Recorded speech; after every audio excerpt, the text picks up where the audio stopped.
channel. If you are new here, welcome for the first time. Today I'm doing, just as you can see, a sit down video that has been very requested for a very long time. And I don't know that I've necessarily put it off, it's just not been at the top of my to-do list or thought process for a couple of different reasons. First, it's just not a video that not that I didn't want to make it, but I just wasn't really sure what to say or where to start. First off, Oakley's sleeping. I have his baby monitor. If you see me looking down, then that is why. So anyways, my breastfeeding journey. Let's see, I guess to begin this video, we need to start at the very beginning. If you are new or kind of new, you may not have seen the videos that I posted. I mean, it's been years now. Ellie's gonna be 3 in May, so 3 to 4 years ago, that when we decided that we were going to adopt, I started trying to induce lactation. I had been pregnant before, but I had never carried a pregnancy to term or given birth. And so I was really starting from the beginning, from scratch. Some people are successful with it, some people are not. It is a lot of work. It's a lot of work. And so I kind of started on that process. I was fairly successful. If I had continued and gotten to the point where I could have breastfed a baby, I think that I would have been pretty successful. I don't know if it would have been half formula and half breast milk, or if I would have gotten to the point where I could do breastfeeding full time. But I was able to work up to producing a couple of ounces a day, which is huge, going from literally nothing. I believe that in my old videos I explained how I did it, so I'm not really going to get into that right now. It's a lot of pumping, taking different supplements, eating foods that increase your milk supply. Anyways, we had several failed adoptions, and I kind of went back and forth. There was one in particular that I was really doing well when the baby was born. And we spent a couple of days in the hospital with her, and I was really, really excited. I thought, this is it, I'm gonna be able to do this. And then that adoption failed. And it was going through those failed adoptions was one thing, but then continuing to pump, in some ways it helped me because it was me believing that it eventually was going to happen and I needed to continue doing this. I wasn't giving up. But then it's also just in your face multiple times a day of hey, you're preparing for a baby and you thought it was gonna be here in May and it's not. And so anyways, when we finally got around to being matched with Ellie's birth mom, I was still pumping, just not to the extent that I had been. And once she was due in May, once we got around to the beginning of April, I decided for several different reasons that I was going to go ahead and travel to the birth state. I was gonna go ahead and go and be there just in case she came early, because her birth parents wanted me to be in the room when she was born, and so I was not going to miss that. And we developed a really, really close relationship. And so me being there for a couple of weeks was not something that was weird to me or weird to them. So anyways, when we decided that, I knew that it was going to be virtually impossible to continue pumping. Because I was going to be spending so much time with them. I did not want for things to be odd for me to be pumping to prepare to adopt this little girl, and I didn't want for her birth parents to feel pressured in any way or to feel awkward in any way of oh, well, now we have to do it because look at all that she's doing to get ready for this baby. I just did not feel like it was the time or the place to do something like that. And that was a very personal decision for me. Other people maybe would have made other choices. But I made the choice then that just was not my focus. I needed to put my heart and soul and time into continuing our relationship and getting ready for Ellie to be born. So that kind of capped that journey there. There was not, I guess I could have maybe tried to start pumping again once she was born and we got home, but I did not. So Eloise was 100% formula fed, and she did great on it, and she is a beautiful, thriving, healthy little girl. That's a big point leading up into the boys being born. So when we found out shockingly that we were pregnant with Remy, I thought, this is it. Like, I'm going to get to breastfeed. I'm not gonna have to worry about anything leading up to him being born, because I'm going to give birth and my body is gonna know what to do and it's gonna be so perfect and so awesome. And I just had all of these dreams in my head of how awesome my breastfeeding journey was going to be with him. So if you have watched his birth vlog video story, you know that his birth was really, really hard on me, and it was really hard on him. And I don't even know who he was. I think he maybe was the pediatrician. He came in and he immediately started, this was after Remy was born, probably an hour, maybe less, after Remy was born. And he said, you've been through a lot. Your body has been through a lot. Remy has been through a lot. Like, let's go ahead and give him a bottle so that you don't have to worry about it. And I was in a different world at that point in time. And I said, okay, let's do it. So I gave him a bottle of formula, and that was kind of a turning point, I feel like, in my breastfeeding journey with him. Now that I've had Oakley and his birth was very different, I now know that things would not have gone a whole lot different if that had not happened. But at the time, I felt like that was the pivotal moment of making my breastfeeding journey unsuccessful with Remington. So we got out of the hospital. I did pump some. I saw a lactation consultant. I, tried to latch him as much as I could after that first night, and he did okay. I'm not at all in any shape or form putting any blame on my children for this. They're not to blame with this. This was my personal decision and the way that my body responded to breastfeeding. So we got home, I continued to pump. Breastfeeding was not fun for me. It was not, I don't think that it's fun for anybody, but it was really hard on me. I do not have small breasts, and it was literally a full-time, two-hand, multiple pillows in the perfect position job for me to breastfeed him. Ellie was only 16 months old, and I was really struggling with the amount of time that it was taking me to get in the perfect position and start feeding him, and then say something happened and Ellie needed me to get her something. And it wasn't something that I could say, okay, hold on for 20 minutes. She was 16 months old, and so if she fell, she needed to be comforted. If she really needed something to eat, there was no way for me to be like, go get a snack for yourself. And I struggled with a little bit of postpartum depression and anxiety after Remy was born, just for about the first 2 weeks. It was just really, really hard. I really, really had a hard time with choosing to do this with him, which with a newborn baby, you're already spending so much more time with them than you are with your other children in a lot of ways.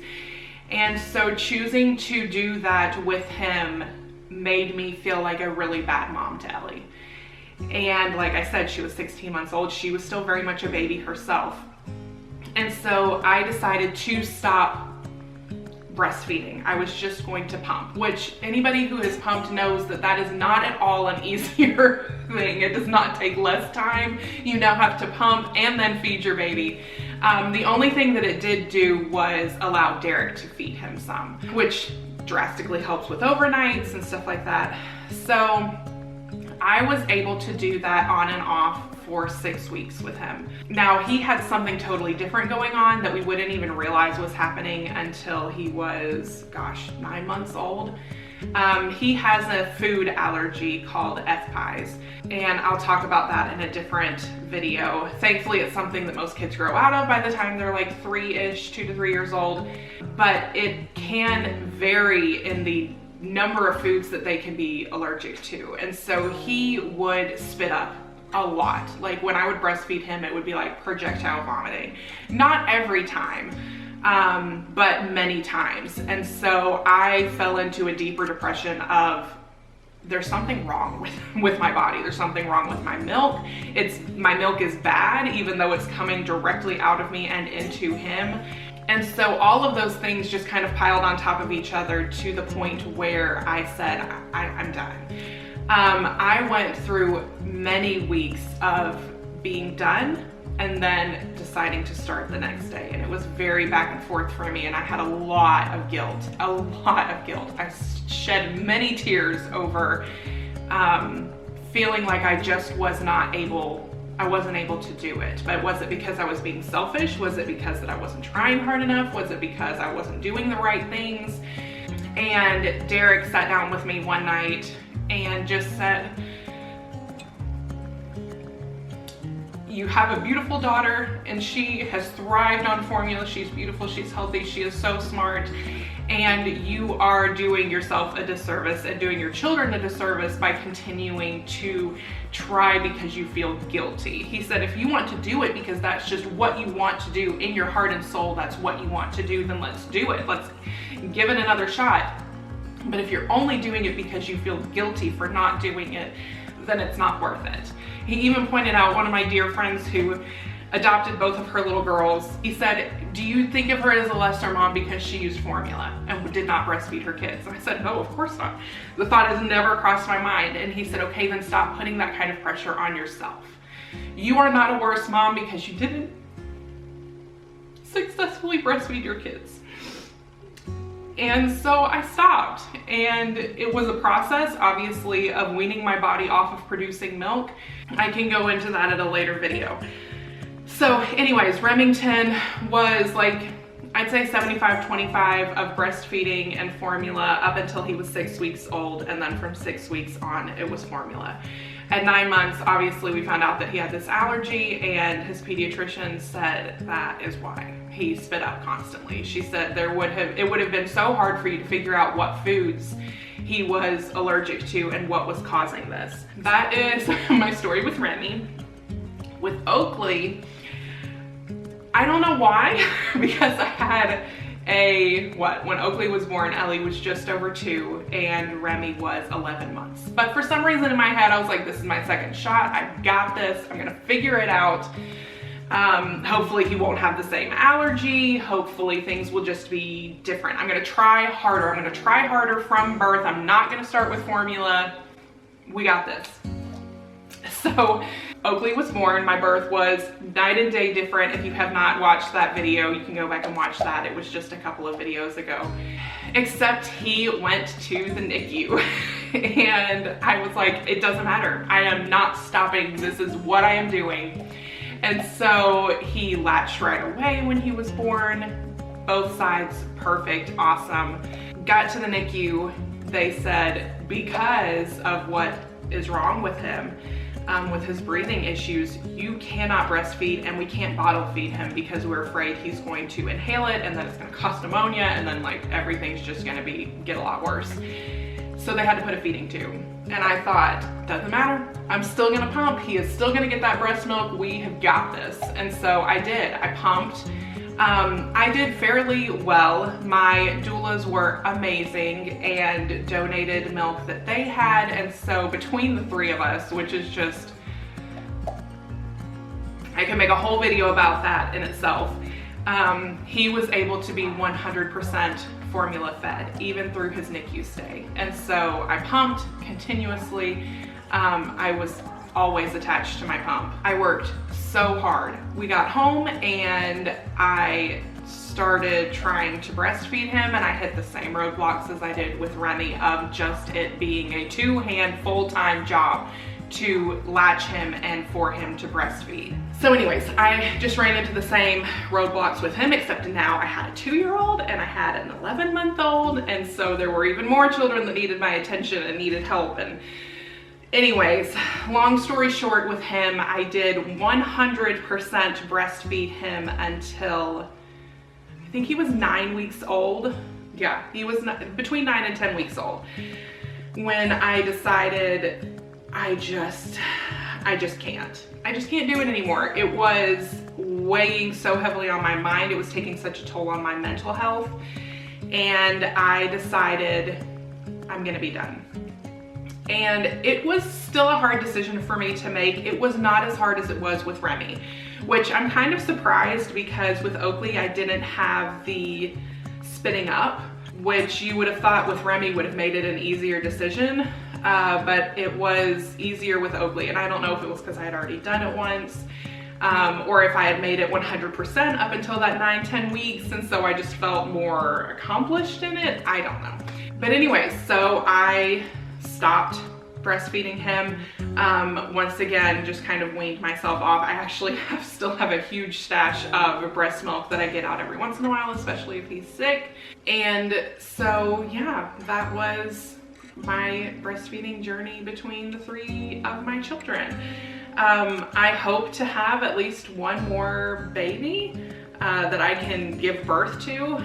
And I go very much back and forth between saying I'm just not even gonna try next time to saying I will do it for X amount of weeks. I think that I probably will do it for at least the first few weeks, but I also know that formula is a great option, and sometimes it just doesn't work. And it's not always because your baby doesn't latch well, or your baby doesn't like your milk, or it has an allergy. Sometimes it's because of your mental health. Sometimes it's just too hard for you to do it, and that's okay. I know that there is a huge kind of stigma around breast is best, and then you have the other side that says fed is best, and I think whatever you decide for your baby is what is best for them. And whether, like I said, whether it's something going on with your baby, or if it's just your personal decision not to do it, I think that's okay. And so, this is coming from someone who worked so hard, and it was so important to me leading into adopting a baby that I would be able to breastfeed them. And now look at where I am. Things have changed so drastically.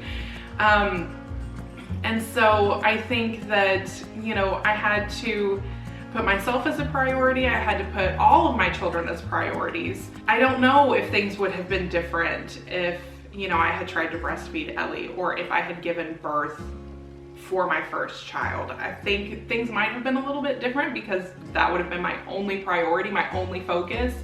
But that's not what happened. And so I had to take into consideration everybody and everybody's thoughts and feelings and what everybody needed. And so, yeah, that is my story on that. I hope that everybody will be kind. I think that's maybe one reason why I did not want to film this video for a while, is just because I felt like my heart was still in too fragile of a place to talk about. That someone's thoughts or opinions would make me feel worse about myself, or make me reconsider my decisions, or whatever that is. But my children, like I have continued to say, are beautiful, healthy, they're thriving, they're so smart. Anyways, so I would love to hear your breastfeeding journey experience with your children. I feel like the more people that I talk to, the more I feel validated in the decisions that I made, or it's helped me realize that, like, even within the same family, that different babies have different breastfeeding or formula journeys. And so I would love to hear kind of your journey and what you went through. So yeah, I hope that you guys enjoyed this video. I am going to get ready to film a grocery haul, so you guys can keep an eye out for that if it hasn't already gone up. I don't know what sequence of events these videos are going to go up in. I'm also going to get ready to get my baby up because he is starting to wake up. Be sure to subscribe if you want to follow along for more stuff, maybe to see how the next journey goes if I am so fortunate to be pregnant and give birth again. But yeah, I hope you guys enjoyed, and I will see you guys either next Tuesday or Saturday. Whenever this video goes up, it'll be the next day. But anyways, bye guys.